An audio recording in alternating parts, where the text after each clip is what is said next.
Você já sentiu como se algo invisível estivesse observando, mesmo quando está completamente sozinho? Uma sensação incômoda, como se o próprio espaço ao seu redor estivesse contaminado. Na costa norte da ilha de Jersey, um lugar aparentemente esquecido pelo tempo, existe uma construção desbotada cercada por uma floresta espessa que parece crescer apenas para esconder segredos. É difícil acreditar que ali, entre musgos e janelas quebradas, funcionou por décadas um orfanato. Não qualquer orfanato, mas um onde o tempo parecia se arrastar mais devagar, onde os sorrisos desapareciam cedo demais, onde crianças somem e ninguém procura por elas. A ilha de Jersey, parte das ilhas do Canal, fica em um ponto isolado entre a França e o Reino Unido, pequena, fria, solitária, e coberta por uma névoa que nunca parece se dissipar completamente. O orfanato Halte de la Garenne foi fundado no final do século XIX. Sua fachada imponente e suas pedras escuras davam a impressão de solidez, proteção. Mas por dentro havia algo doente, algo errado. As crianças, muitas delas vítimas de abandono, miséria ou tragédias familiares, chegavam ali em silêncio, como se já soubessem o que as esperava. Os arquivos mostram registros administrativos secos, nomes, datas de nascimento, diagnósticos. Mas nenhum deles captura os ruídos que vinham dos corredores à noite, nem os olhos arregalados das crianças que paravam de falar depois do primeiro mês, nem os desenhos cheios de sombras e figuras sem rosto que os monitores jogavam fora antes que alguém visse.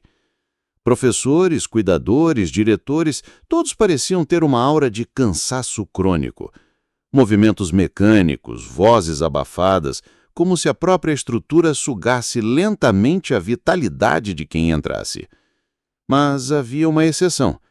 Eleanor Bradshaw era assistente social designada pelo governo de Jersey para supervisionar lares adotivos e instituições de acolhimento. Jovem, idealista e com senso de justiça feroz, Eleanor entrou em Halte de la Garenne em 1966 e saiu transformada. Ela registrava tudo. Em seus cadernos rabiscava relatos de crianças com hematomas, dentes faltando, mudanças bruscas de comportamento, mas seus superiores insistiam que ela estava sendo sensível demais. Até que Eleanor desapareceu. Não oficialmente, não fisicamente, mas emocionalmente. Ela continuava ainda ao orfanato, mas seu olhar antes penetrante havia se apagado. Seu corpo se movia como o de todos os outros, e quando perguntavam sobre os relatos anteriores, ela apenas sorria vagamente, como se não lembrasse. Uma vizinha próxima relatou anos depois que uma noite viu Eleanor parada no jardim da casa, encarando o nada, com um vestido de criança nas mãos. A vizinha relatou o incidente, mas a polícia local nunca investigou. Existem pastas de crianças que foram oficialmente adotadas e depois nunca mais foram vistas. Algumas desapareceram no meio da noite, outras foram simplesmente transferidas para outras instituições, nenhuma das quais parecia ter qualquer registro delas. Na ala leste do orfanato havia um porão. Ninguém falava sobre ele. As crianças mais novas eram proibidas de descer, mas às vezes alguém era chamado. Um pequeno grupo de meninos entre 8 e 10 anos, todos descritos nos arquivos como problemáticos, foram mandados para lá. Nenhum deles jamais retornou ao convívio coletivo. Oficialmente, os registros dizem que foram transferidos, mas os nomes são os mesmos que aparecem, riscados, com caligrafia apressada, em cartas de denúncia anônimas enviadas à polícia de Jersey nos anos 70. Cartas que ninguém investigou. Em fevereiro de 1974, uma tempestade atingiu Jersey. Ventos acima de 120 km por hora, árvores arrancadas do solo, o mar engolindo estradas. Por segurança, a energia do orfanato foi cortada por mais de 36 horas. Naquela noite, a cuidadora Margaret Edwards Uma das poucas que ainda mantinha laços com a vida fora da instituição, decidiu manter um diário com tudo o que ouvia. Ela notava os sussurros vindos da ala dos meninos, as batidas rítmicas, como de unhas nas paredes, o som de correntes e, acima de tudo, ela escreveu sobre um cheiro, um odor metálico e podre que começou a invadir os corredores. Margaret tentou chamar ajuda, mas os telefones não funcionavam. E os outros funcionários estavam estranhamente serenos, como se não estivessem mais ali.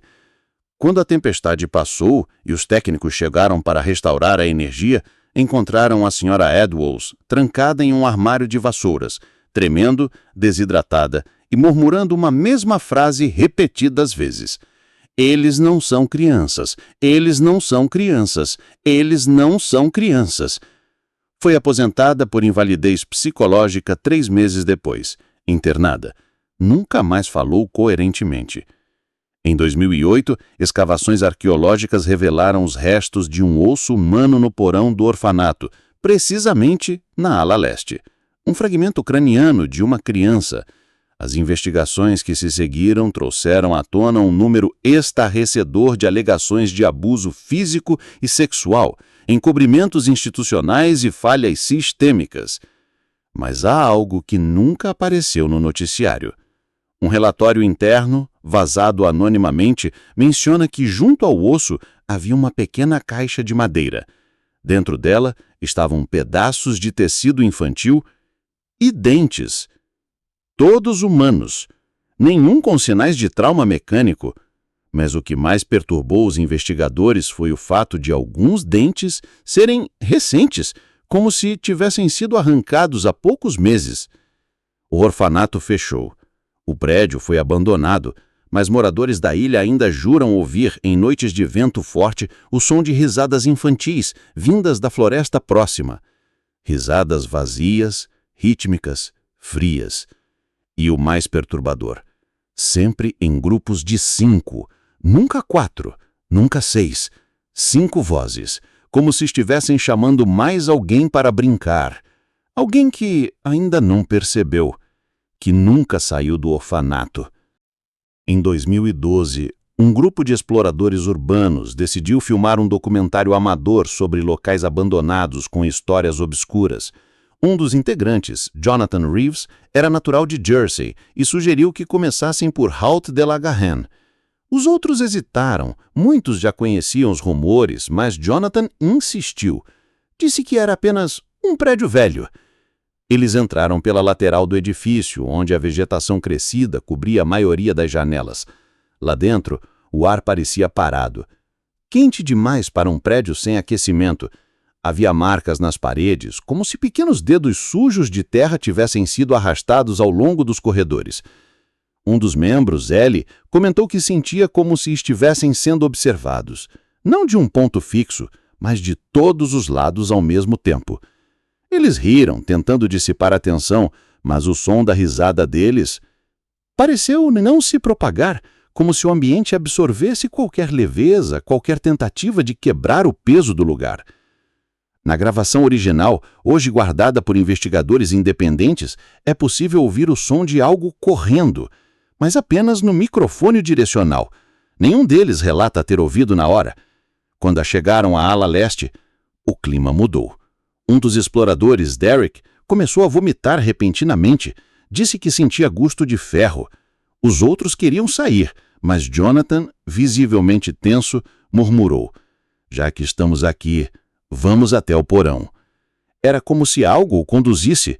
A escada que levava ao subsolo estava parcialmente coberta por tábuas pregadas apressadamente, como se alguém tivesse tentado impedir o acesso ou conter algo lá embaixo.